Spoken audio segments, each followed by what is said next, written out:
Great. So officially welcome to our class this evening, and hello to all those watching the video a little later on. I would like to acknowledge the traditional custodians of the land that I'm meeting on, that is the land of the Dharawal people, and pay my respects to elders past, present and emerging, and welcome any Aboriginal colleagues joining us here this evening. I want to share with you before we kick off that this may be my last class with you guys, not because I don't like you and not because I'm leaving Haida. I am staying. I'm moving into the the Certificate 4 in Community Services. So jumping ship to a different qualification, just needing some more different trainers in that space. And that's where I hold most of my qualifications and most of my experience, albeit the AOD space has been thoroughly enjoyable for me in my career and certainly teaching. So you will have another teacher by the name of Dwayne. Dwayne is going to come into class tonight to say hello, and you can meet him and he can meet you. And Hi. Is Dwayne I'm here? I've just arrived. Sorry. Ah, there you are. Wonderful. Hello. Hey. You Hi, snuck everyone. in, of course, I because did. you have teacher privileges. Well done. So now that you're here, I'll hand over to you to say hello and introduce yourself however way you feel you want to. Okay. So AOD. I was a high school teacher for 10 years in the UK, and I came to Australia 13 years ago and didn't start teaching first of all. And then somebody said I couldn't, like, red tape, getting a job was a pain in the neck. Somebody said, "Oh, there's a drug and alcohol rehab needs a caseworker." I was like, "No way, no way." And after about 3 months, I said, "Yeah, okay." And I worked in the rehab for about 8 years. It was every couple of years I'd change jobs and move jobs and got bored in my life. But for 8 years, it was the best job I've ever had. Like, so amazing, so fun, not boring. So a bit of both, and I can't get away from it really. It's just a fantastic place to be and a fantastic area to work in and study in. Really, that's it. Without me waffling on. Thanks, Wayne. Great experience there. Really cool to just fall into an awesome job. So I have some planned leave next week. So I don't know, or maybe Dwayne, if you know who might teach next week, might be you, might be Vicky. It's Dwayne. Wonderful. So from next week, you'll have a new and amazing teacher who I'm sure you'll be in fantastic hands. And I'm sure Just new. just new. Okay.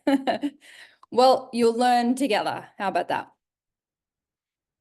So again, not because I don't like you, just a change in teaching and courses. So I've thoroughly enjoyed learning from you all. I really, really appreciate you sharing your personal experiences, your professional experiences, the laughs, the knowledge that you've learned throughout the course and shared back. It's been fantastic. I say this at the beginning. I am going to go through tonight's class, but just wanted to say all those things so I don't forget or don't miss the opportunity. So I'll still be around Haida, may see you. You can drop a line if you would like. As always, if you need some support with having a trainer do a role play with you, please reach out to LSO. You can reach out to me. I don't have a lot of hours left after teaching, but I can try and book something in if you want to do that with me. But otherwise, reach out to LSO. Dwayne will talk through what his availability may be in that space. And then you'll still be supported by all of the trainers and all of the admin staff at Haida. Cool. All right. Let me bring up our presentation slides for this evening.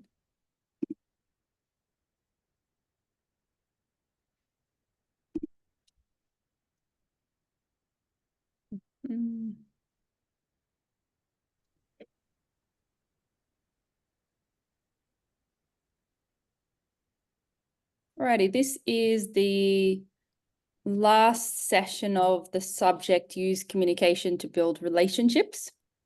As with all of our subjects, whether they're 2 or 3 or 4 sessions, it's very compact and we learn a lot in that time together. And then you obviously have intense assessments to do.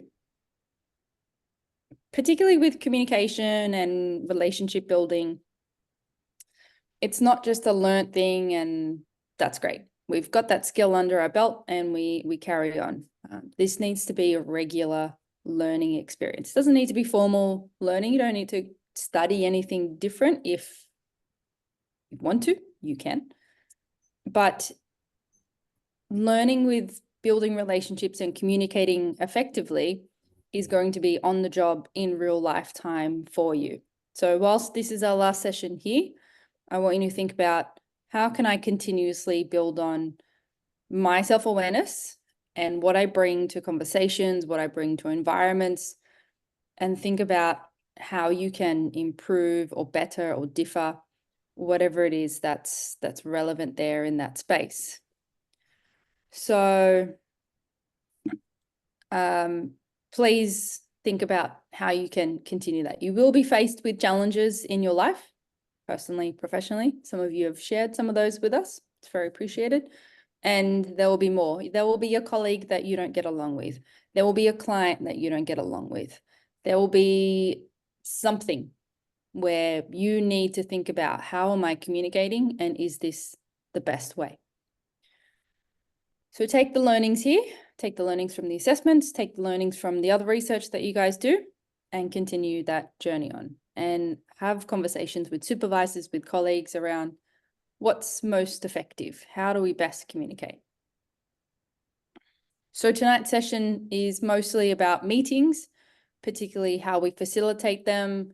We talk about minute taking. It's very boring and it's not a complicated task, but it can be complicated depending on what the requirements are in your organization or whether you just don't like it.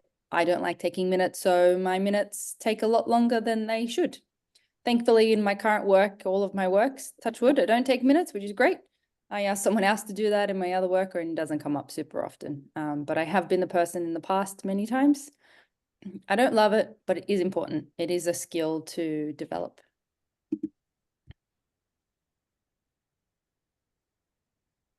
So what we'll cover, translators and interpreting services. We've talked about this a little bit. Digital media, use in community services, and our written correspondence, protocols and style guides. I will say just on that last point, think about this learning space as a precursor to the employment world. A lot of you are working in lots of different fields, not necessarily AOD or community services, but you're working. And so you understand the professional lifestyle. Even if you're working in hospitality, there are rules and regulations there too. And there are ways you communicate with customers, with your colleagues and so on. But I want you to think about this space as your work that you sadly don't get paid, but you pay to come to work. But how you communicate with each other, how you communicate with your teachers. This is a great space to be on top of that. So when you're sending emails, we look at, hi, Christina.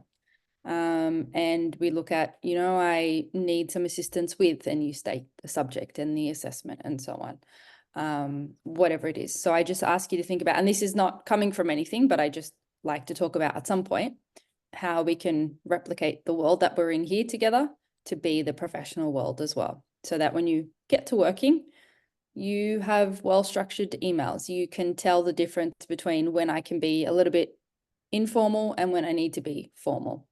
And certainly with the training staff, a balance of informal is okay. But just remember that level of professionalism there. And again, not coming from anything, just something that I like to talk about when you think about communicating with staff, communicating with your peers, your colleagues, communicating in your assessments. So if there's a question that asks you for a paragraph, aim for that paragraph. If there's a role play that says 10 to 12 minutes, aim for that 10 to 12 minutes. So you understand the instructions and you're following along with what's required there. I always like to think about it if you're presented with the opportunity, and a great opportunity to apply for something, let's say you're applying for funding.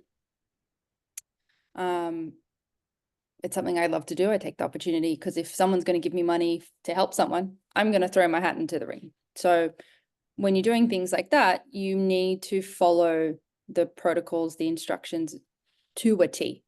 A lot of places will knock you back if you don't answer a question correctly, if you don't answer a question at all, if it's missing information. So that is, for me, one of the ultimate tests of, am I writing appropriately for the task at hand?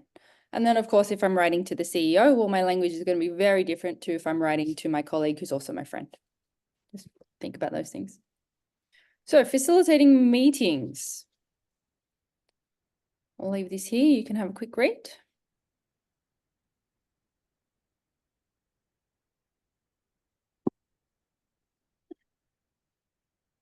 Any thoughts that you guys want to share? Just jump in when you feel, if you feel like it, about this quote, if anything comes to mind for you.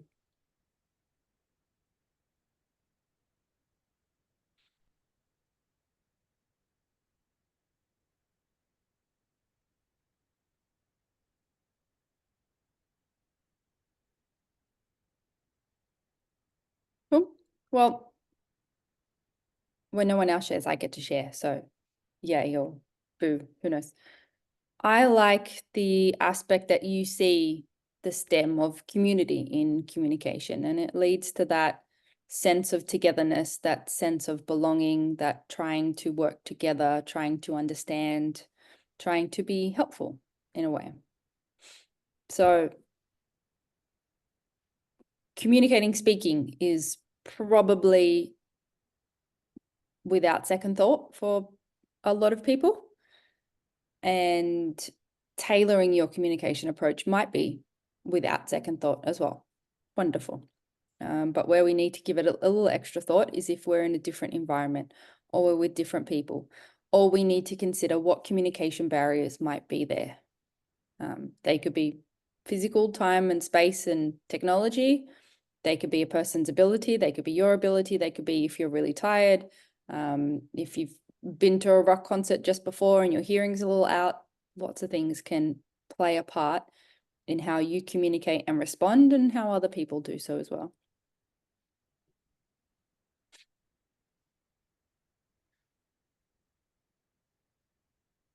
I always recommend that you use a translating service instead of asking a family member of that client to translate.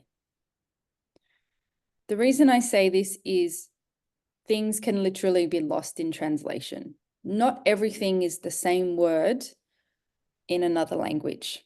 There might be different words. There might be a word that doesn't exist at all in either language. There might be different meanings for words. And so a client might be getting a mixed message. No harm, no foul, just something that could happen. Just sorry, on that point, Yeah. we use translators in court, and the reason we don't use family members is sometimes the family member can tend to paraphrase what you're saying and not give the exact words of what's being said, and often, as you said, you can lose the intention of the original question or the original thing because they're paraphrasing. Yeah, absolutely. That's definitely common. Again, no harm, no foul. Maybe there is, but it's quite likely coming from a place of, I've heard the information, let me give you what I think I take the meaning from to make it easier, quicker, smoother, potentially. There is a small part where people have malintention and do not communicate the words as spoken by you in English to someone else because they do want to hijack the engagement. They don't want to share the message.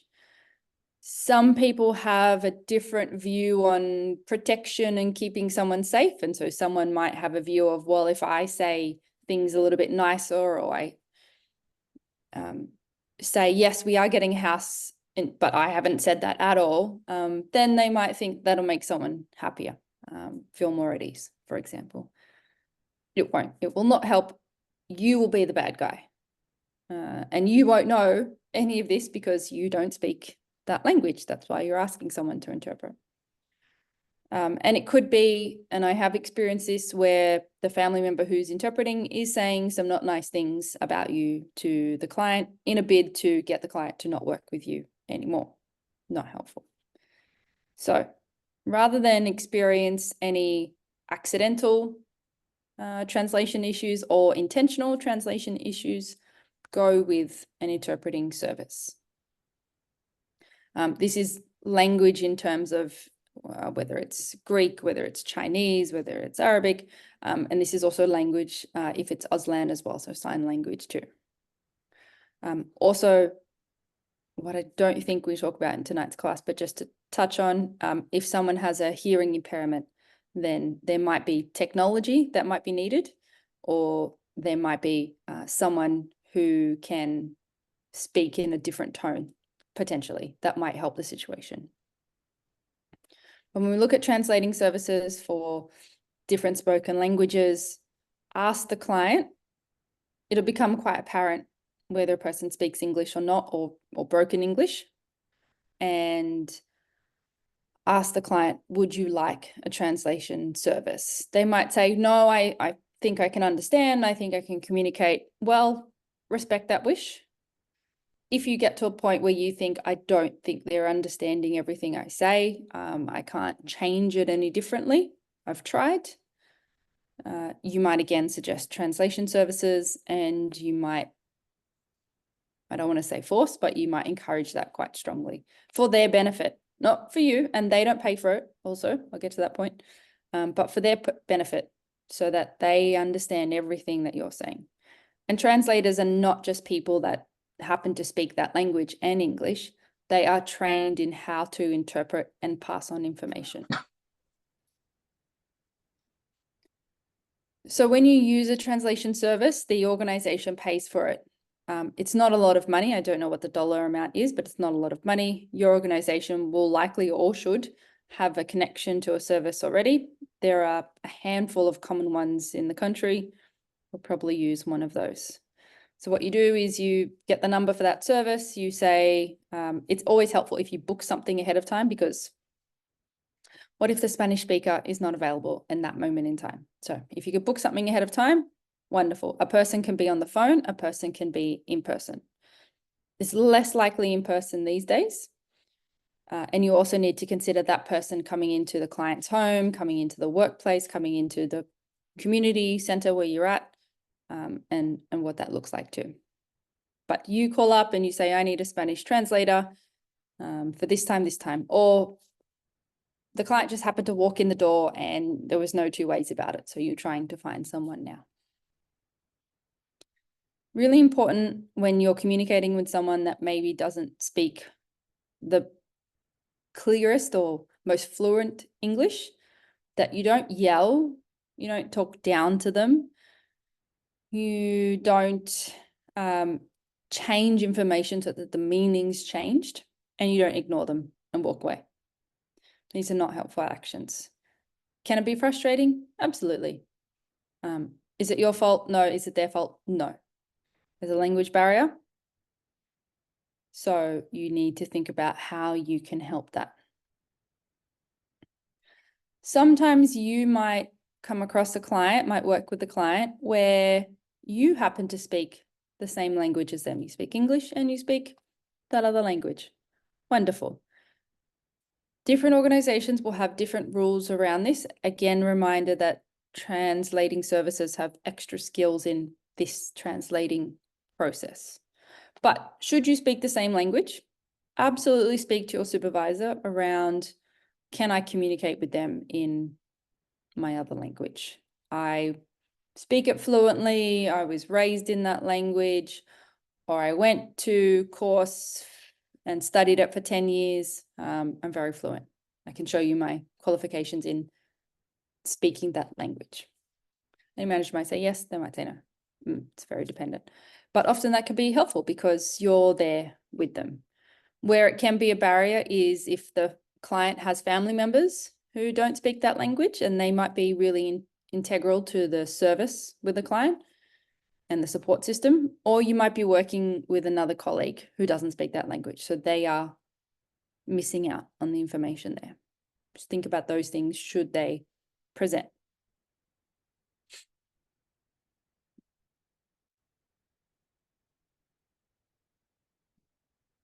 This point here about the interpreter being briefed on information, they are briefed on, this is a client, we're a service support facility. My goal here is to talk about housing needs, to talk about alcohol and drug needs, to talk about. You need to ask the client first if this is okay that you use an interpreting service, and they say yes. And you also say, okay, so this is what I'm trying to talk about, and if you can communicate that through someone or written or something, great. If you're absolutely stuck, use an app. Bubble, I think one of them is. And there's other ones where you write or speak English and then it comes out in the chosen language. But you pass on brief information to the interpreter. They don't need to know the client's age, where they live, unless they're attending, what their circumstances are in particular, just what the purpose of the conversation is. And when you speak to a client, you speak to the client as if you are speaking to them. Don't speak to the interpreter and pass it on. So we're not saying, so please tell Mary about this house that might be available. You're saying, Mary, I think there's a house available. This is what we need to do to apply for it. And then the interpreter says those words to Mary. So remember our people first and client-centered, where we're still talking to the client.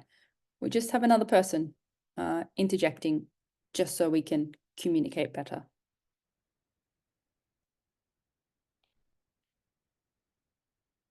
Children are super unhelpful to use as interpreters.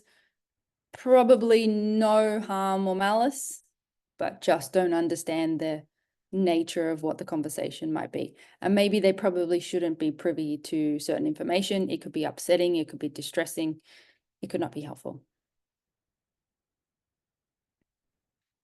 Using an interpreter that is of the same gender can be very helpful.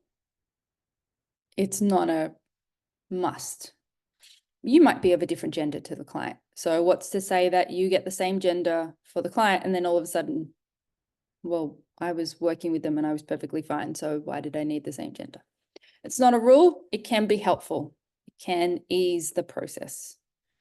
You might ask the client, do you have a preference on the gendered individual that we have to interpret for us?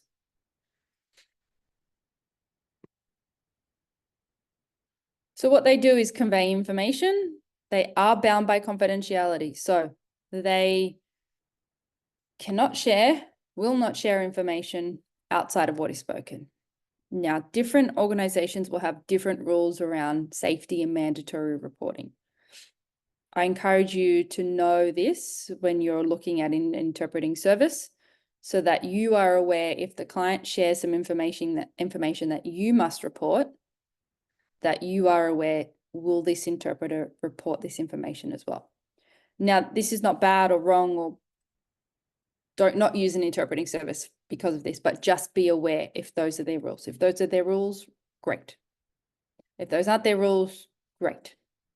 If at any time they feel unsafe, they will tell you and disconnect the call or leave the meeting.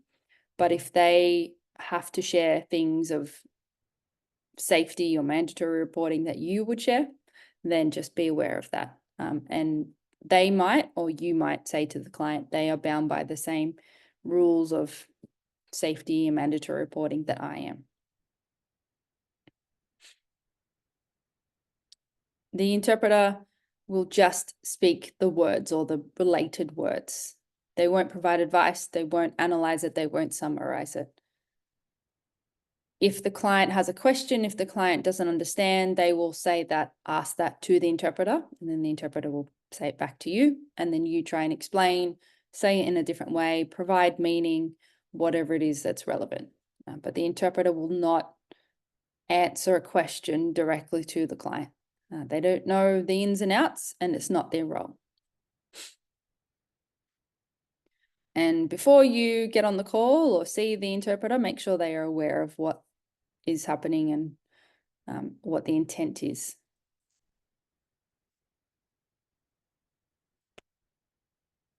Use simple English. The interpreter speaks fluent English. They can understand everything just fine. It's the choice of words so that it gives the best chance for that other language to be understood. Like I said, not every word in English is the same in other languages, or it may not exist at all.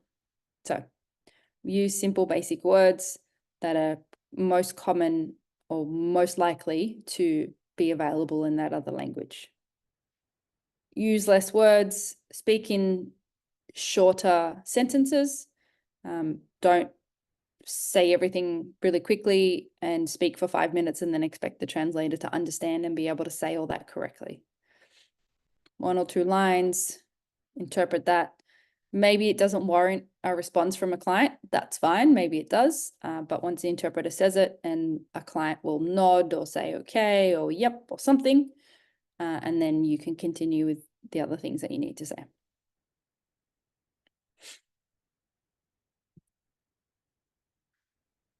Got a little video here on this national translating service. I'm going to hit play and then I'll just turn my camera off to help the video. I need to pause the recording first.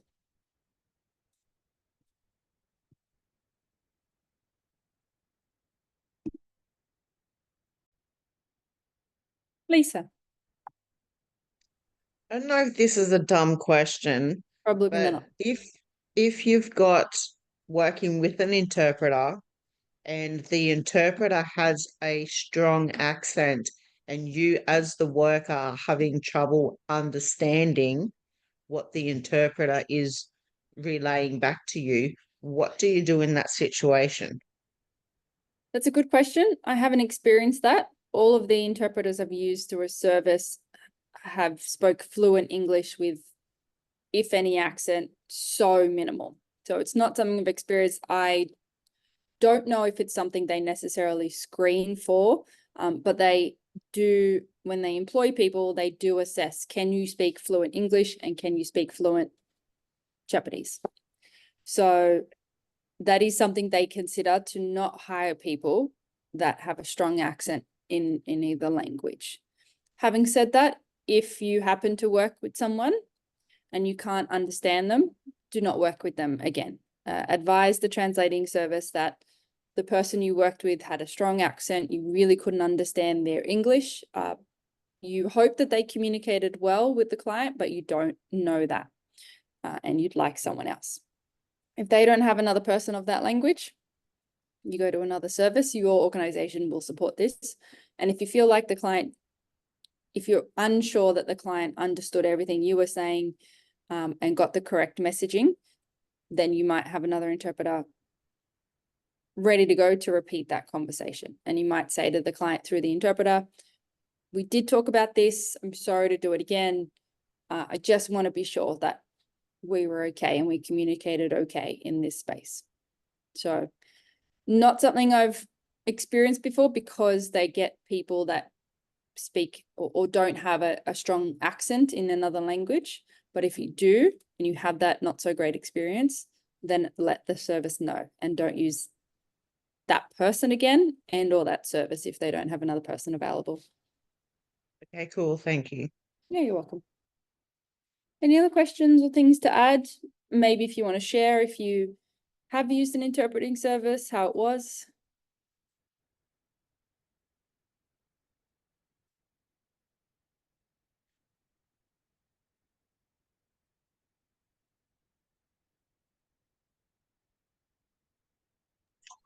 Just when we used interpreting service for courts, and we quickly discovered early in the translation, it's best to see if the client's actually understanding what's being said. It seems a small thing, but things like Mandarin and other languages can be very similar. We've had some Sudanese, and they speak Arabic and a different language, and some people are multilingual. So usually early in the piece, it might be an idea to use a test question to make sure they are understanding what's being told to them and it's being interpreted correctly. Great point. Thanks, Colin. Where things can be a bit tricky is if you have a client that doesn't speak English in a 24/7 rehabilitation facility. This could even be a hospital. His service is 24/7. So if you can't get someone, right now, maybe that's a thing to think ahead of. I know I've got this client staying in this facility. They may need to communicate with me or someone at any time.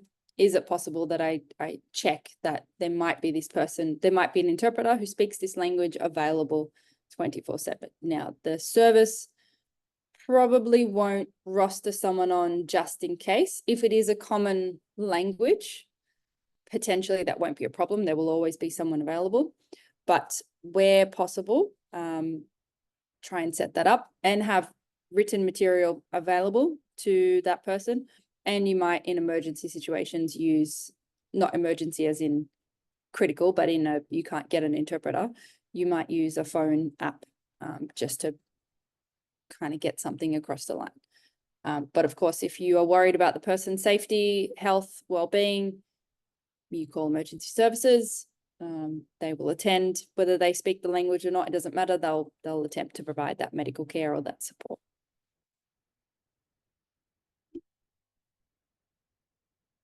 So in our fast-paced world where tech still fails, we have to think about how can we use technology and digital media in our workplaces.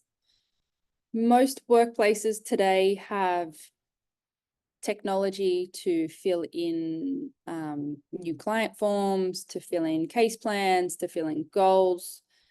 You will use some technology software, whether the client fills in a paper form and you scan that or you transcribe that to an online form, whether the client uses the computer, whether the client uses an iPad or a touch tablet type situation. Different organizations will have different things there. But for a very long time, organizations have been using computers to save case notes. They will be saved in what we broadly call a client management system. There are different software programs. Different organizations will have different ones, but they all store client information. They all store case notes. They all store relevant information related, whether you upload case plan goals, whether you upload different things that the client has done, particularly if you're working with young people and the young person has written something, drawn something, and you ask, can I put this as part of your case file, part of your case plan? This is really cool. This is really exciting. Can we save this? And then they say yes or no, and yes, you upload it. The internet is all around. You carry it all day and it knows what you're saying and it knows what you like, which is really, really scary. But it's there. Google has its ways, X has its ways, Facebook has its ways, or Meta. They all have their ways, they all listen, they all try and give you the information that you want before you even ask for it, or try and sell you something before you even know that you want to buy it. It doesn't mean you can't have a conversation. It doesn't mean that you can't speak to people. We can't speak to clients. Just be mindful that you carry the internet around. This can also be very beneficial. If you want to look up an address, if you want to look up a service, if you want to look up something for a client, wonderful. I never encourage you to give your phone, definitely not your personal or your work one, to a client. We can put it down to trust issues if you like, that's fine. But just interpret and type in and show them what it is that they're asking for. That's your property, your employment property. And also don't use a client's phone. If you are asking them to look something up, let them use their own phone. If you have a computer available in your organization that clients can use, wonderful. If the client is able to use a computer or need some assistance with that, whatever that is, but they can use the computer on some level, wonderful, let that happen. Social media is sometimes used as a venting platform, as a way to say, I don't like Maya because they didn't have my size in the jacket and I'm upset with them. And so I put this out to the wide web because I'm unhappy, and that's fine. And then there will be a long list of keyboard warriors who respond to me who say, yeah, I went in there too and stuffed Maya. And then there'll be a long list of people going, calm down, it's just a jumper, it's just a jacket. Don't need to put it on social media, right? Very simple, null example, but lots of people take to media to do these things. That's fine. I encourage you not to be one of those people when it comes to work. You may not like every job. You may not like every person. Unless someone is doing something ethically, legally wrong, you follow the appropriate chains to report that to the police, not on social media. But if you're unhappy with something, or if you're sharing on your personal page the amazing work that you do and the clients that you support, don't talk about clients. Don't name names, don't name suburbs, don't name general demographic information about the person. That's their private life. You might be super happy, super excited that you're doing this work. That's fantastic. Don't post about it on social media. So I urge you to be cautious in that way, and your organization will have rules around posting and things like that. They might have a block on the Wi-Fi for you to be able to use social media in the office. They might say, don't use it on your work phone when you're out and about, use it on your personal phone. If that's the case, don't open it on a computer, and so on.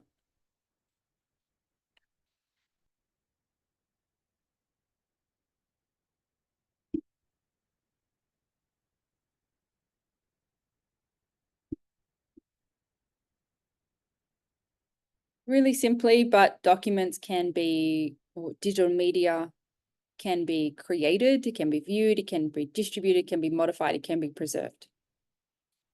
Just about everything that starts on a computer can be found on a computer. So if you, I don't know, you just type up your grocery list and then you delete it once you've gone to the shops, wonderful. That document can be found later, not by you unless you are a trained IT expert, but by IT professionals.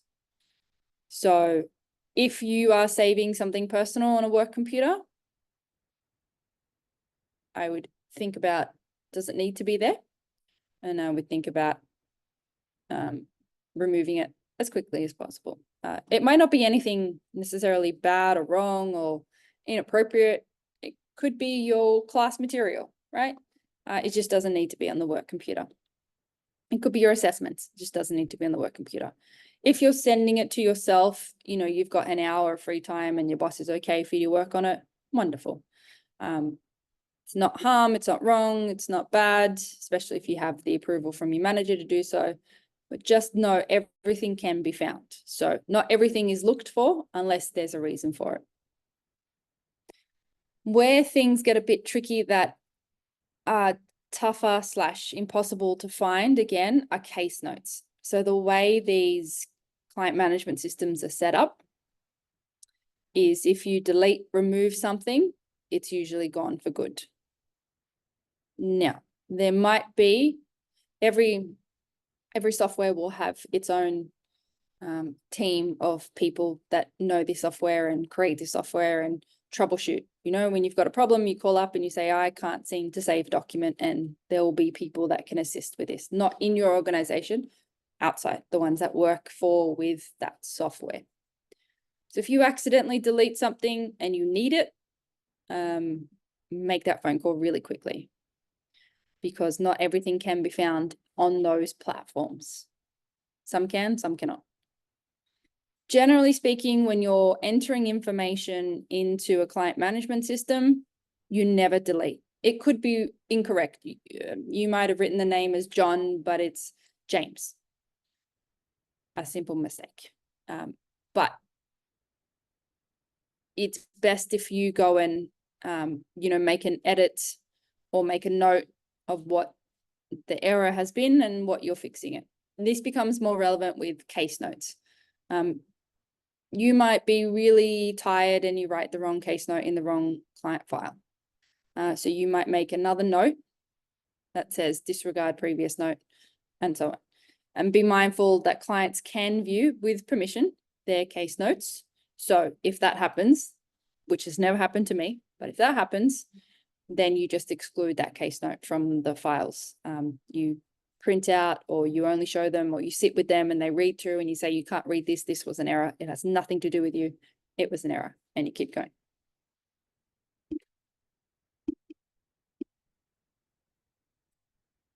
Your workplace might have a social media page.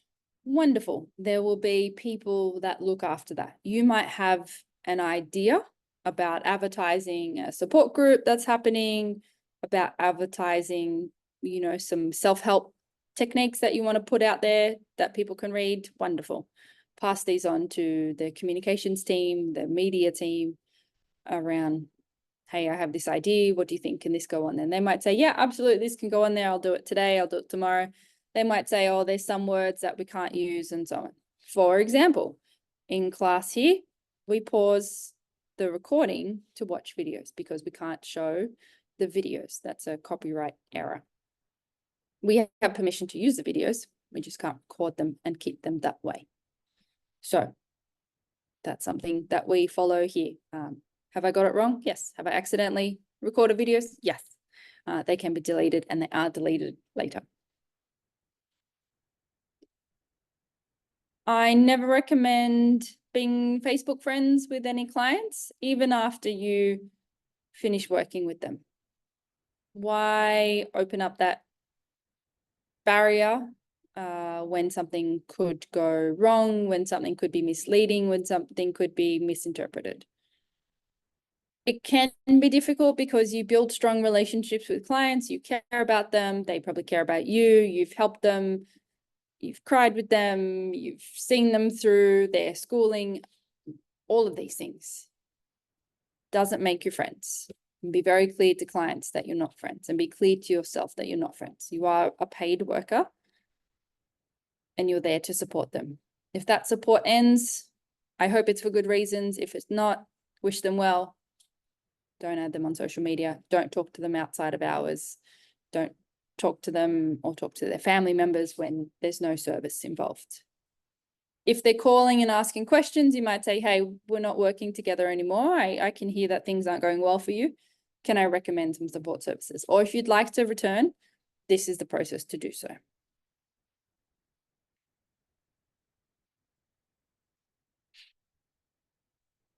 Your organization will have templates, will have tools, will have ways of providing written communication. How you do your minutes will be structured a certain way.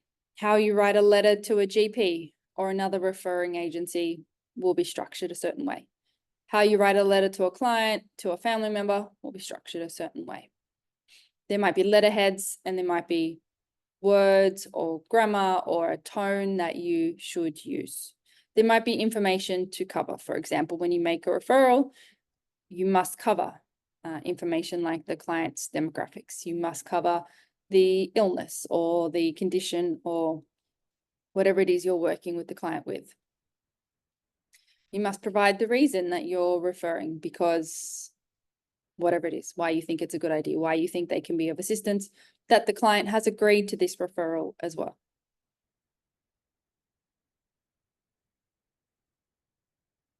Some things to think about in writing a business letter. You're looking at the summary of that letter. I'm writing to you because the purpose of this letter is I am trying to find information about. I am trying to share information about. Background reasons for the letter. The reason for this, the reason for my letter, the reason for this correspondence, and the facts. These are things that you should consider in writing a business letter. It could be to someone higher up in your organization. It could be to a service provider. It could be to a funding provider. There will be lots of reasons where you might be presented to write this kind of letter. You also want to have a call to action. There's no point writing something wonderful and saying, thank you very much. Yes, you say that. But what do you want? What is the purpose of this? You've said that, and then what do you want from the person reading it? If it's the referring service, I appreciate your consideration in this. I'd love to hear from you by, I can be contacted on to discuss this in more detail. I really appreciate my client coming to this service, for example. Or if you're asking for funding, what you're asking for, why you're asking it, what you want. You want to hear back, you want the money, you want to tell them why you want the money. There are lots of courses out there. One course that I can recommend is called Writing in Plain English. It's a funny one, because what is plain English? Well, there's a whole definition about it, and there's a whole course about it. If you were to Google Writing in Plain English course, there are lots of agencies that run this. Half a day type situation. I did it many years ago. I did it in person. I don't know what the delivery of this training is anymore, but there might be options. So I found it incredibly useful, especially in the work that I was doing. I was writing briefing notes. I was writing letters to much more important people than me. I was writing letters about funding applications. So it was helpful to understand what is jargon, what is not helpful to write in, what is helpful, what is clear, to get my message across and to hopefully get what I'm asking for.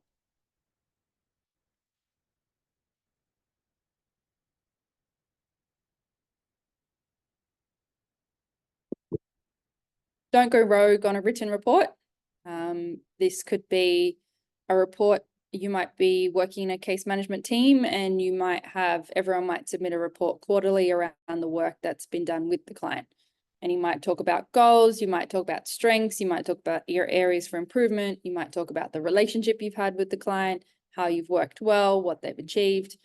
Stick to a format, don't go rogue. Remember a professional tone, especially if this is in that kind of case management space where lots of professionals will read it.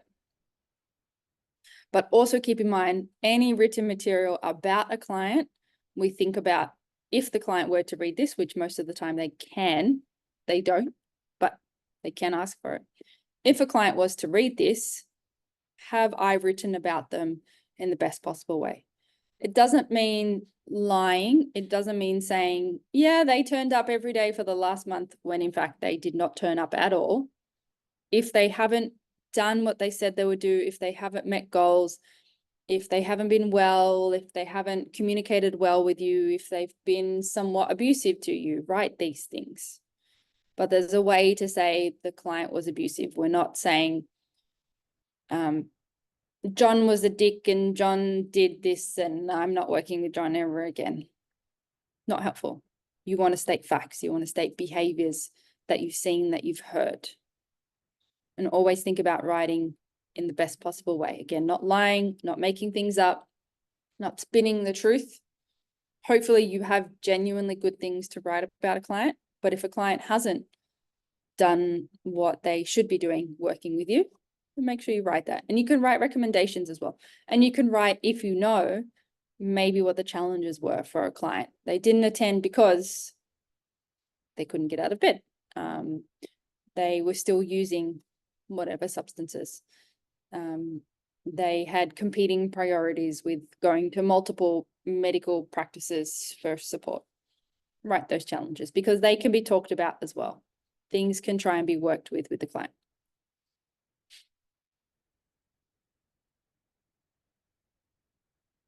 Quick summary of things that might be included.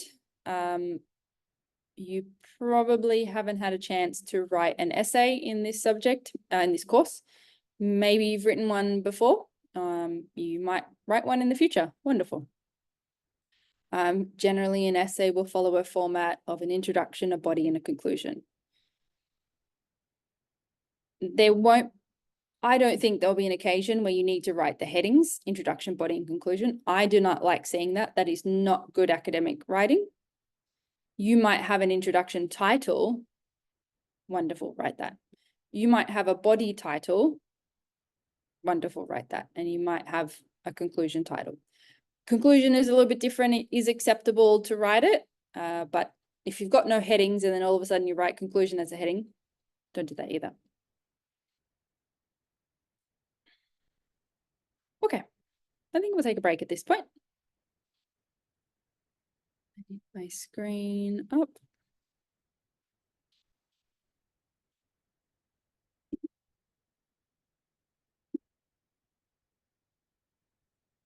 So for those watching a little later on, we've come back from the break and we've watched the video that's in the presentation. Any thoughts to share? Does anyone want to share anything from that video or experiences about meetings in your workplace?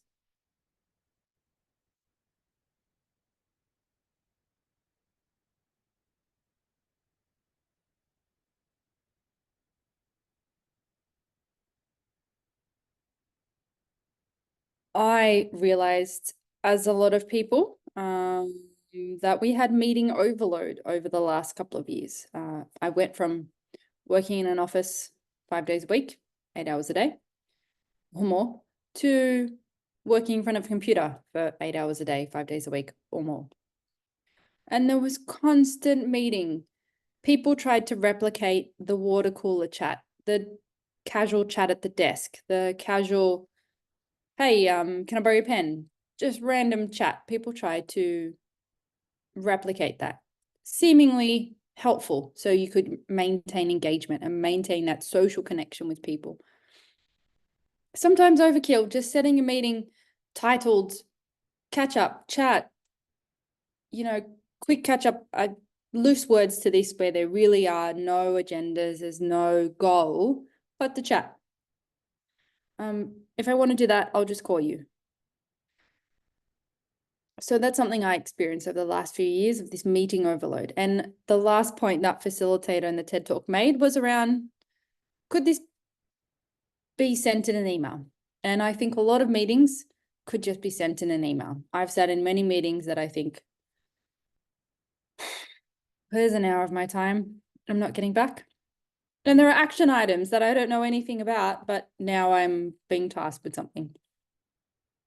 So don't be that person that sets multiple meetings with no agenda, no purpose, no reason for, and think about how you can concisely convey information. Maybe it's a phone call, maybe it's an email, maybe it's a Teams message or a Slack message, whatever platform you use. Maybe it's a quick meeting, get to the point. Everyone has things to do. Everyone has work to do, everyone has washing to hang up, everyone has stuff to do. So don't take that time away from people unnecessarily. You can't always make meetings fun. Some things are not fun. Some things are serious, but you can make things as engaging as possible. And you can be very clear on what you're trying to achieve and what's helpful for other people. Peter, pre-meeting meetings. Oh my God, that just sounds awful. That's awful. And then did you have the meeting as well, or did you solve the world's problems in the pre-meeting? Oh no, you'd have to have the meeting as well, because the pre-meeting would highlight new things that needed to be taken into the big meeting. So it'd just be that'd be a shit fight, the pre-meeting meeting. That's horrible. Anyway, it's pretty funny. That's horrible. Speaking of things that are annoying, I think anything that's labeled team building. Yeah, a team building meeting, a team building day where we're going to go to the park and build things so we can communicate better with each other. I will find a reason to try to not be there. But then ultimately I'll have to go because then I'm not being a team player. Those things irritate me. I'm all for getting to know people. I'm all for working through things. I love tactile, touchy things. I like building. I just don't want to do it when you put a title of a forced team building activity. That to me is a waste of time. But you speak your mind on the things you like and don't like in a meeting. Professionally, appropriately, to the right person at the right time. If you are setting a meeting, make an agenda. Even if it's a 30-minute check-in call about a client, when you set up that meeting, you can put notes in the meeting invitation, or you can send a separate email or Teams message. Again, thinking about, can we concisely condense things to just one message that goes out? So write things in the meeting invite. And then when they get the email to accept or decline or tentative, it will have information on there. Quick chat to catch up about John and the progress on his goals this week. Wonderful. Agenda done. If it's a big case conference with lots of stakeholders involved and John, wonderful. Set a more detailed agenda for that. It's helpful if there are things around times and who's speaking when, that kind of thing. Maybe that's a little bit tricky to do. Maybe you wanted a bit more open forum. That's fine. You can still list the topics that you want to talk about, the plan for the meeting. And then in that meeting, particular case conference, what are the action items from there? So if we've said John doesn't like to get up before 10 a.m., well, what's the action item for John there and for you? Maybe you don't set meetings before 10 a.m. Maybe John sets an alarm. Maybe John goes to bed a little bit earlier. Give and take.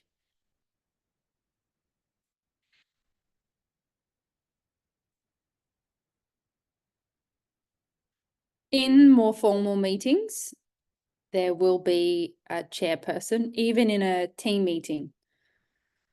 Usually this is your manager who's the chairperson, but different organizations like to mix things up.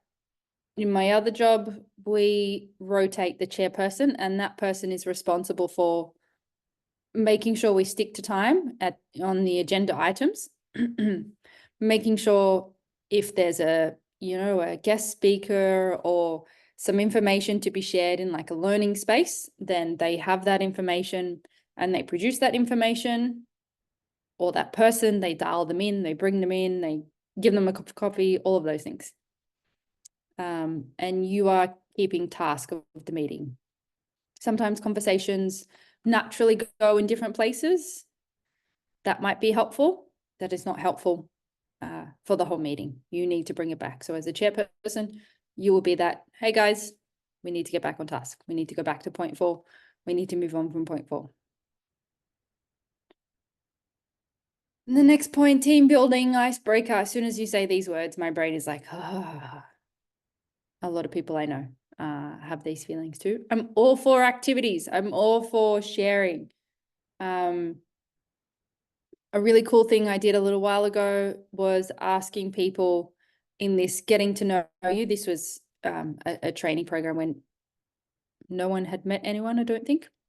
And in the, hi, I'm Christina and I work for, and then a question was, what is the song that you immediately skip? So your Spotify, your Apple Music is on shuffle and a song comes on and you just go skip. You're just like, no, I'm not for that. It was a really cool question because people are like, yeah. And then more conversation flowed from there. And you get to hear that people don't like Taylor Swift or people don't like the Jonas Brothers or something, right? And then some conversation comes from there. So that, a question like that, a thought like that, move away from the, what brought you here today?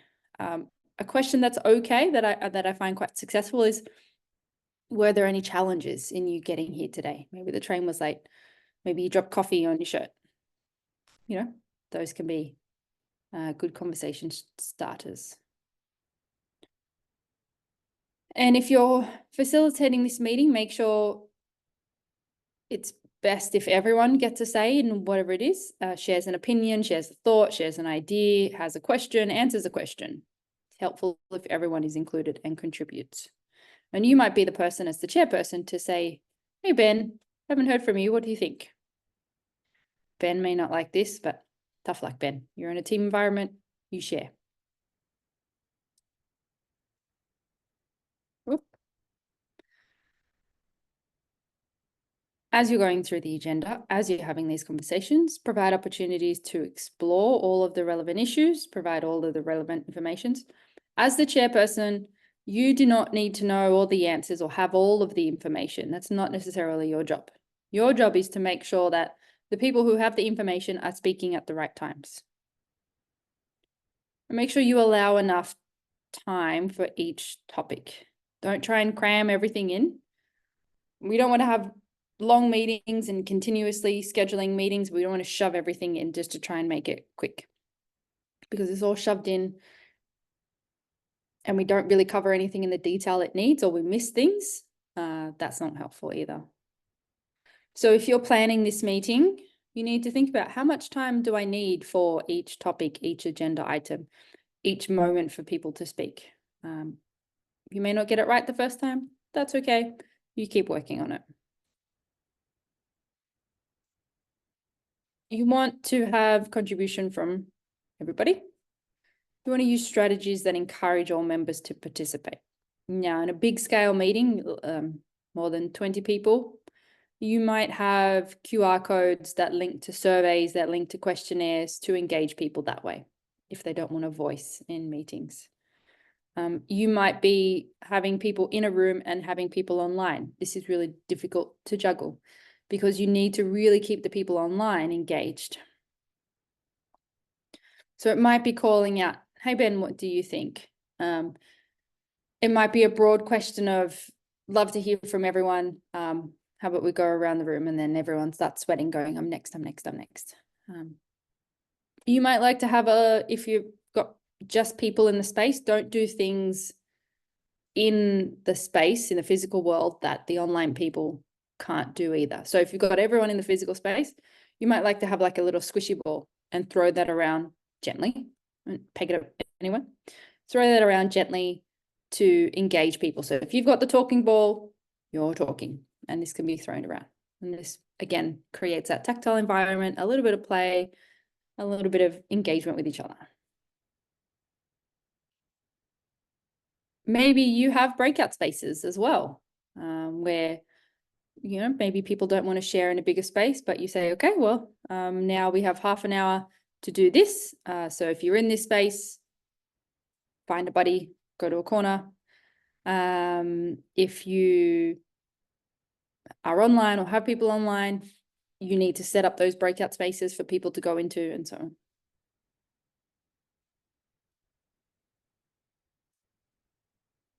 So things that you need to consider. Do you need visual aids? This is your PowerPoint presentation. These are slides. These are documents you're showing on a visual screen. These are videos. What technology do you need? How do you connect to the projector? Are you in a different location, like a hotel, and you're running a function? Do you know how to connect? You don't want to leave it to 8:59 and everyone's coming in at 9. And you're supposed to start at 9 to figure out, I don't have the right cable, I don't have the right technology, the right laptop, I don't know what I'm doing. Don't wait till 8:59 to figure that out.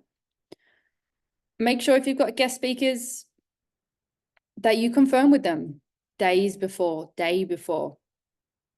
If something happens, okay, make sure they know to contact you as early as possible to cancel or change. Can you change something in the agenda? So maybe they say, I'm on for 10, but I've got an emergency. I can't make it for 10, but I can make it for 12. How's that? And you go, let me work out the agenda if I can do that. If you can, wonderful. If you can't, that's okay. Think about your group activities and think about your audio aids. If you're playing videos, how are they going to hear it? Are there speakers in the wall? Are there speakers on the screen? Are there speakers on the table? How do people online and in the space see and hear the same thing at the same time?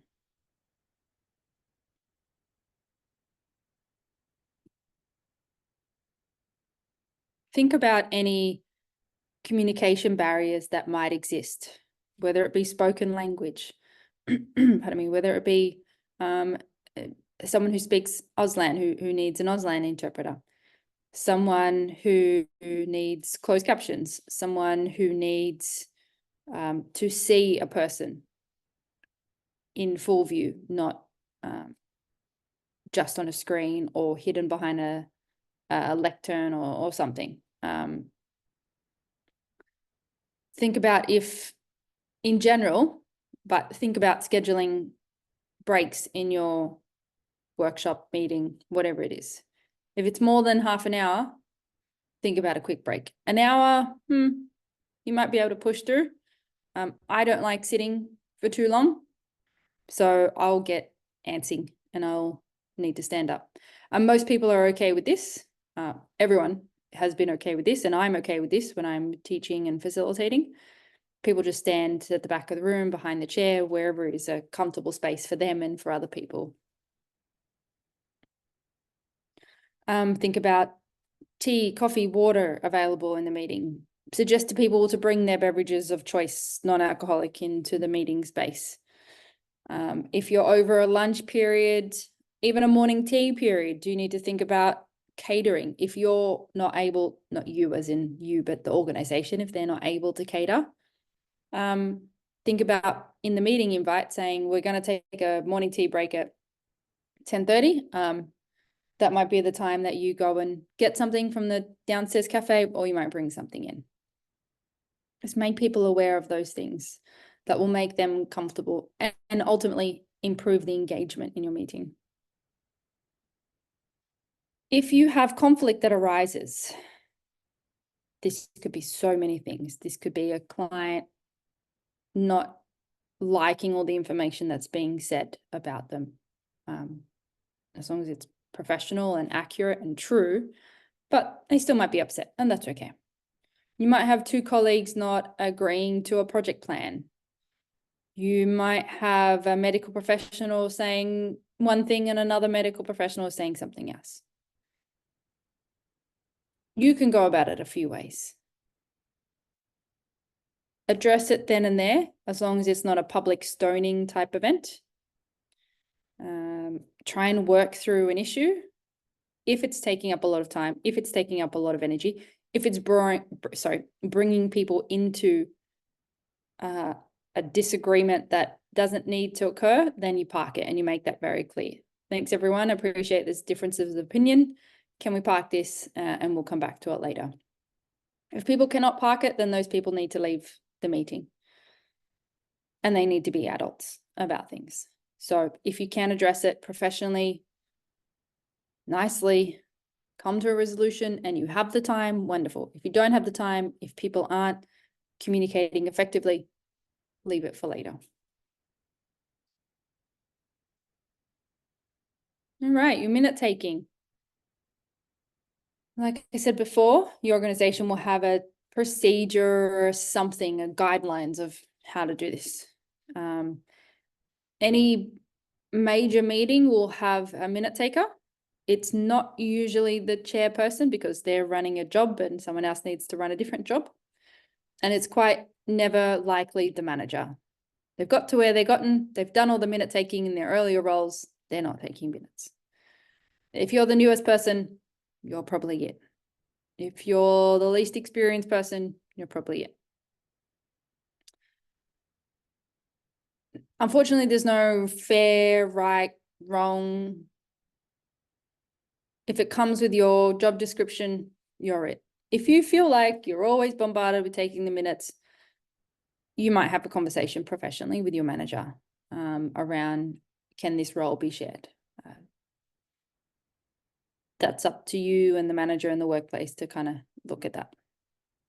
Most workplaces will share this responsibility around as much as possible. Again, sometimes everyone who's the newbie has that experience and you just have to wait it out until someone else comes along next. You want to be very accurate in your note taking. Taking minutes is like scrambling. You're trying to hear and write very, very quickly. You want to try and, I like to try and write them verbatim as much as possible, what I hear and interpret, and write that down. And then I summarize later. Because sometimes if I summarize throughout, I may miss something. I may not get the true accuracy. So if I take the words down as verbatim as possible, then I can look back and go, oh yeah, that was what was said. Or my manager goes, oh, this seems a bit different. I don't remember it that way. Is that accurate? And you go, oh, well, this is my interpretation. Here are the notes that I took. What do you think? Peter. So I haven't been in big business, proper corporate meetings for probably 2.5, 3 years. Mhm. Now with the technology, is it acceptable to record the meetings and then just have it translated into words? You know what I mean? Yeah, And it then is just send the whole meeting to them. Well, people don't want the whole meeting. That's why they have Yeah, but you minutes. could run that through AI and just say consolidate and identify key points or You something. can. Your organization will have policies around AI use and recording use. Depending on the nature of the meeting, they may not accept recordings just because it could be, you've literally got someone saying something that could be held accountable, or that might be a legal part of information or sensitive. You don't want to hold anyone accountable. No, Yeah. you don't. It Yeah, depends okay. what it is. Thanks. If we're talking about a courtroom setting, no, you're probably not going to have recordings. Court proceedings are recorded. If you're having a meeting about the court work that you do, that may not be allowed to be recorded, right? Depends on different organizations, they'll have different rules. Some organizations I know allow it, and yes, it's super efficient, and then you can consolidate those notes later, whether that's you listening to it or using an AI software. Different rules, different areas. Thank you. Sure, if you can type on a computer and take minutes, that'll be even quicker for you. Some people say they're not as fast typers as they are writers. That's okay.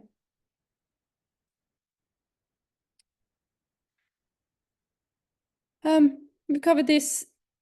As the chairperson, as the person running the training, the workshop, the meeting, the whatever, you're responsible for setting the scene for a safe space, for a comfortable environment where people feel okay to share. You do not hold that solely. Everybody who's in that meeting needs to contribute to the safe space, to the place where people can share without judgment, the place where people can share appropriately and professionally, the place where people can have a laugh or share a joke or make a joke of something, again, appropriately. But you need to create that environment for people to be okay to do that.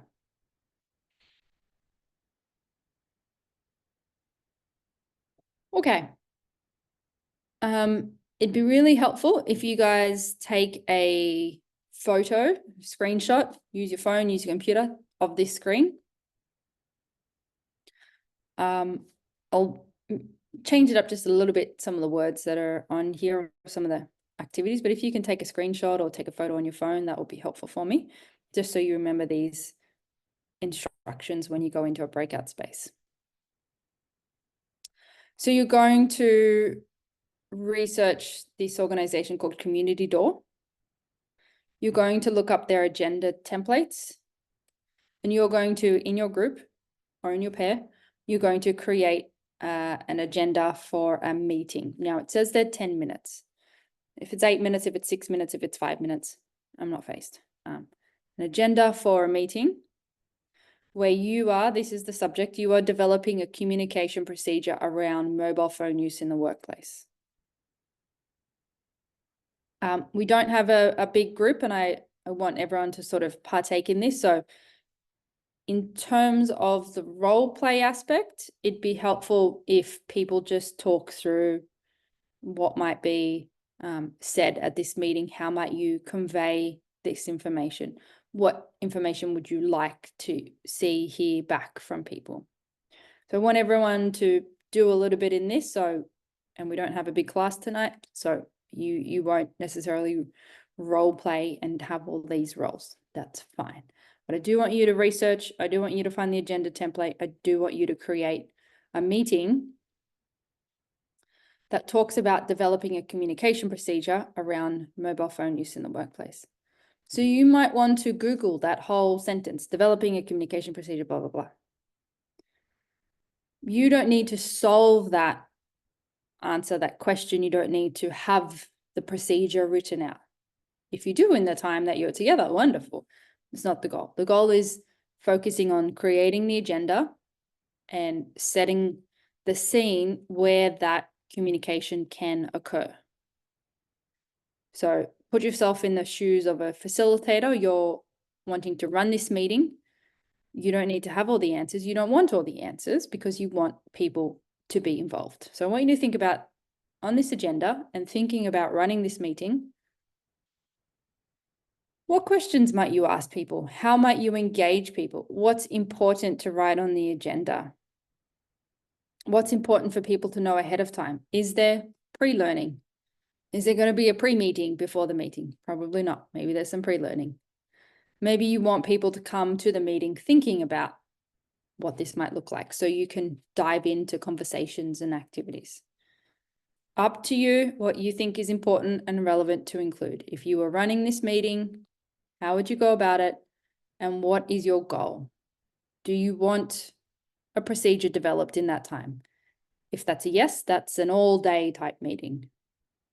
That's a multiple day type meeting.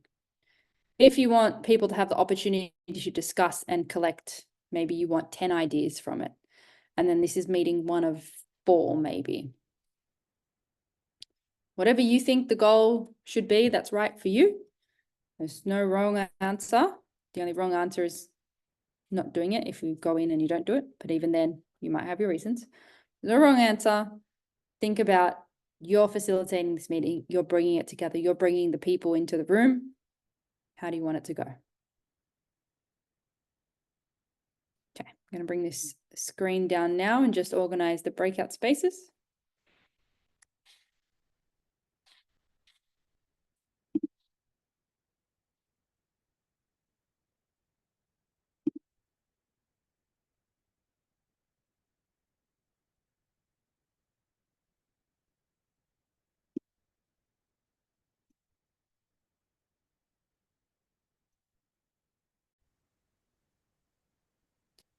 So I'd love to hear you share if you'd like to share in no particular order or particular content to share. But if you'd like to, maybe you'd like to talk about how the research went, what you wrote about, how you might run your meeting.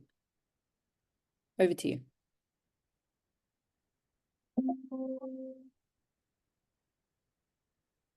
Peter. So Kelsey, Mark, and I worked together, and we came up with an agenda or the format, and we so our objective was to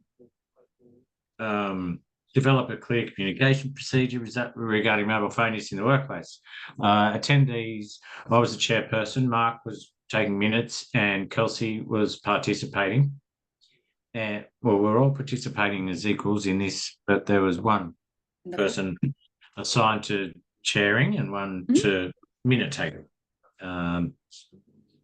So we sort of did a welcome by way of just talking to each other about what we're trying to do. I thought that was going to be talking. We had a pre-meeting meeting, Christina. That's what happened. We had a pre-meeting. Okay. Yeah. Cool. A pre-meeting meeting. And so I'm just looking at another screen, so I'm not being rude when I look away. No, that's okay. Got my screen. So then welcome and introduction. Then secondly was presenting the current issues. And that was about 3 minutes worth we allocated for that. Cool. So a brief discussion on the current challenges with mobile phone use in the workplace. So people are just bludging. These are just some things that we came up with. So we throw it out there to the rest of the Hater group there of learners. Less customer focus. Safety. Safety is a big one. Customer focus is a big one too, because without customers, you can't buy a forklift to have a safety issue with when you're on your phone. So we're selling forklifts? No. But there might be forklifts in the warehouse. Okay. Yep. So yeah, or you could be taking a participant out on an outing during the day and you're at a train station and you might miss them, it's a safety issue, not just for the person holding the phone, it's for the other person as well, if there are others involved. Etiquette, it's just plain rude. Yeah. It can be, and have a negative impact on productivity when you're in either your own productivity or the business as a whole, because you're just not present. There's a bunch of stuff that, so the proposal of the communication process procedure, we didn't really get to that, but we understood that we have to present a draft procedure for the use. So we didn't have enough time to talk about all that. Sure. Discussion, feedback, conclusion, next steps. Is that sort of what you're after, Christina? Absolutely. Nailed it. I think we sort of had it a little bit right. Maybe not No, fully. You got it totally right. Okay. So and look, I think with everything in business and life, it's about setting and managing expectations. Like, there is a place for mobile phone use in meetings, but there's a lot of trust.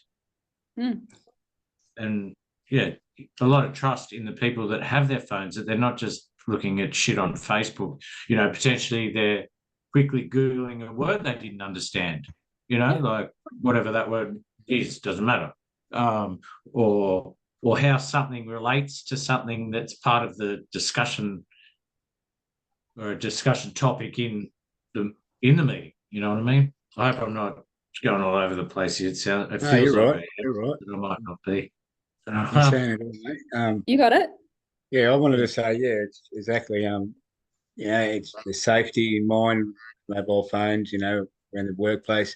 There's head thoughts in mind where the person's constantly on the phone, and then you sort of go, "Here you go, mate," and they're not all there. They're thinking of something else. So there's less production on the work side, especially where I come from on work sites, and that can be very dangerous. And even when you're on the phone to a partner or something, you're having a big row or something like that, and you got to disconnect yourself from home, or and mobile phones don't help because they make people connect a lot more. So, Great but point. Peter's explained a lot.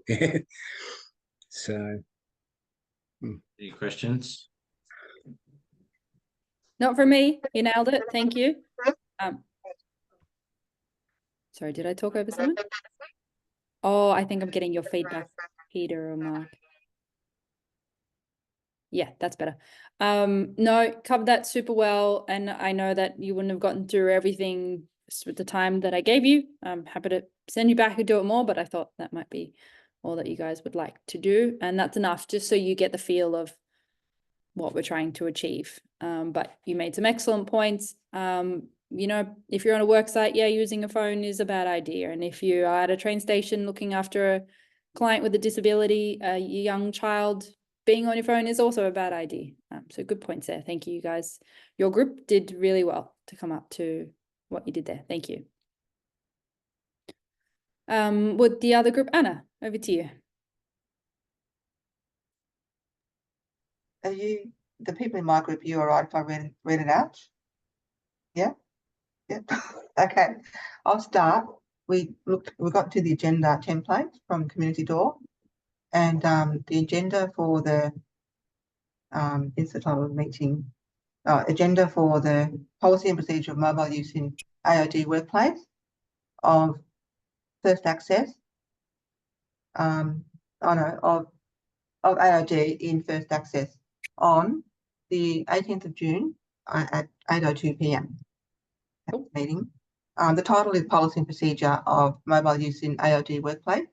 The name of work area, AOD. Okay, name of it, we've done that. Attendees, Anna, minute taker, Courtney, Jane and Lisa, contributors. And we all contributed, talked about it. And then welcome, good evening, welcome everyone to the meeting. Apologies. Joe Bloggs, John Ford, Estelle Lovett. Minutes of the previous meeting. It has been brought to management. There has been numerous reports about people using mobile phones inappropriately. Business arising from previous minutes. We weren't sure about that one. That would just be, Uh, in a previous meeting, you had action items and you just raise them again and you say, action items XYZ, are we okay that they're been achieved or not? And people will say, okay. yes. And also previous minutes, you just need 2 people to say, yes, those minutes are correct. Okay. All right. Thank you. Mhm. And the reports, if applicable, evidence of reports on use of mobile phone not related to work. People, some people to gather evidence about the phone usage, right? Like a report thing that they printed out or yeah. Items for discussion, develop a communication policy and procedure on mobile phone use in the workplace. So, for example, when is appropriate to use mobile phone, say, for example, for work-related matters only, and when it's not appropriate to use mobile phones, not to take photos or videos of inside the workplace, for example, or not to use it for personal use, or not to record things like of personal or like of confidential information, things like that, inside, of AOD workplace. General business discussion, just open for discussion, work-related and suggestions. I'm not sure about that one. The date, time, and the next meeting, 24th of June at 10 a.m. at First Access AOD meeting room. That's it. Beautiful. I didn't do anything after that. I don't know. No, that's okay. I've never, in personal experience, I've never taken meetings, which is strange when you said about taking lots of meetings for the job. I thought, oh my gosh, I'm not going to handle this, but it seems all right. It really depends on where you work and the environment, but Yeah. you will be presented at some point with the opportunity / task given to take minutes, or at least be in a meeting. You will have lots of meetings. If you work in a inpatient rehab, there'll be probably a meeting to start the day, talking about clients that had any issues through the night, clients that took medication, didn't take medication, staffing issues, what's on for the day, things like that. So you'll probably have a daily meeting if you're in a inpatient facility type situation. Oh yeah, I remember that in inpatient, as an inpatient. Oh I yeah, had meetings all the time, and yeah, it's just like, oh, it's a lot going on. you're always seeing them together. Yeah, but the work Yeah. that your group put together, thank you everyone. Really good information. Followed the task, did the work. Wonderful. The information you had there was relevant and on task. So thank you. So I hope you've enjoyed the subject of use communication to build relationships. As I said when we started this class tonight, it's not a closed book on your learning path in communicating effectively. I encourage you to continually think about, how do I improve? How do I get better? How do I change? Make things different, make things more inclusive for someone. We've got a new team member that has a certain requirement that I've not worked with before. How do I figure out, how do I make them feel included as well? Whether that's asking them, asking a manager, doing your own research. If you're presented with a challenging situation and you feel angry, frustrated, upset, and you walk away going, well, that was crap, or that's not what I wanted, or that's not how I intended to be. Go back to that self-reflection and self-awareness around, what did I say? What did I do? What could I have done differently? Would it change the outcome? Would it not? Do I need to speak to that person again about that, or just in general because you work with them? How do I do that? And how do I go about not having any ick feelings? Lisa. With the role play assessment for this unit, and it says that you have to do it live in front of an assessor, is that the same as the group one that Vicky did a couple of weekends ago, where you have there was a couple of people because there was an incident between a client and a support worker. And Vicky was the assessor just viewing? Yeah, she did participate in a character Okay. because there wasn't enough students. but I was just wondering if that's a similar situation, and that's do it. we just contact her via email when we're ready, and I she would will I would suggest contacting LSO because Yeah. there might be an occasion where Vicky's not running that. She's running a different one. So maybe she won't get to this one for a couple of months, for example. But it can be with any assessor. I would just reach out to LSO and say, this is the subject. This is what the assignment requirement is. How do I go about organizing this with a trainer? Yeah, But that sweet. same Thank setup. you. Yeah. Cool. And someone did ask me that a couple of weeks ago, and I'm sorry, I don't remember who that was, and I didn't address it last week because I don't think they were in class. But anyway, if you're listening, that's the response. You need to do it in front of a trainer. Ideally, the trainer is not participating, but again, it's not a problem if they do because you need an extra body. That's fine. Anna. Yeah, it's just just carrying on from Lisa. With the for this unit to do the role play, say for example with Vicky, or any assessor, so one person say might play the role of two people, for example, and I'll play someone else, and then say, can I borrow, like in front of the assessor, could I borrow a family member for this? You can. I'm not sure about one person playing two people in the same situation, in the same recording or the same example. I think you need one person to be a character and Another person to be, so one of each. So there's four. I think there's four. Yeah. So I So think I you could- need the four all up. So if you do it, so let's say Vicky's running one of those kind of once a month thing and lots of students attend, wonderful. Then you've got the bodies. What about if I use, say, me and Vicky, for example, and I use two family members? Yeah, that'll be fine. My family members. Okay. Yeah, I would know just one's reach not really out. willing. Oh, Sorry. okay. I would just reach out to LSO and say, this is the assignment, this is the subject. I have two people, one person that can assist. I need 2, 3 more people. Can you help me with that? And then they'll see who's available when. That would be with, I think, Vicky. I think Vicky does she most said- of those. Yeah. Okay. But like I think I was going to say to Lisa, I just book ahead a little bit, like as you know, Christina, that I like to book ahead a bit. So yeah. And that's fine. And you might even in the WhatsApp group that you guys have, you might even work together and say who's available on what days. And then if you've got that, and then you might email LSO and say, hey, I've got a group.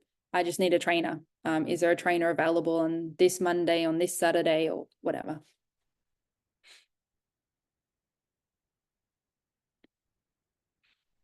Any other questions?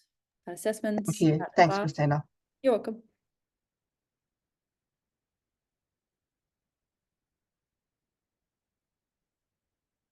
Anna. You're on mute. Yeah. Just one thing is probably just ask you one more question about just one of my questions. I emailed you a question, but I thought I could ask you that, straight after this class. I don't have it in front of me, so I'd need to look at it. So if you just Okay. let me have a look at it tomorrow and I can answer that. All right. So I'll send you the email so you can look at it tomorrow, can you? Yep. Or do you want me to ask you that tonight or leave it till tomorrow? No, I need it. I need the assessment question. I need all the assessment information in front of me. So when I Okay. have that, and then I can give you a response. Yeah. All right. So I'll send you the email earlier today and Yes. I'll leave it at that. Yeah. I'll have a look. Yeah. Okay. All right. Thanks. Thanks, Anna.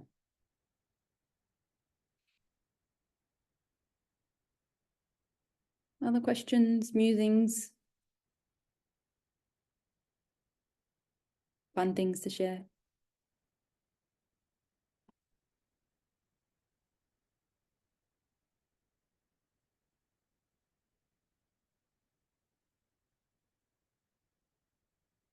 Well, I won't keep you. I'll bid farewell if you have something you want to ask. I think someone's bringing up a whiteboard. Mark, you're bringing up a whiteboard if you know that you're doing that.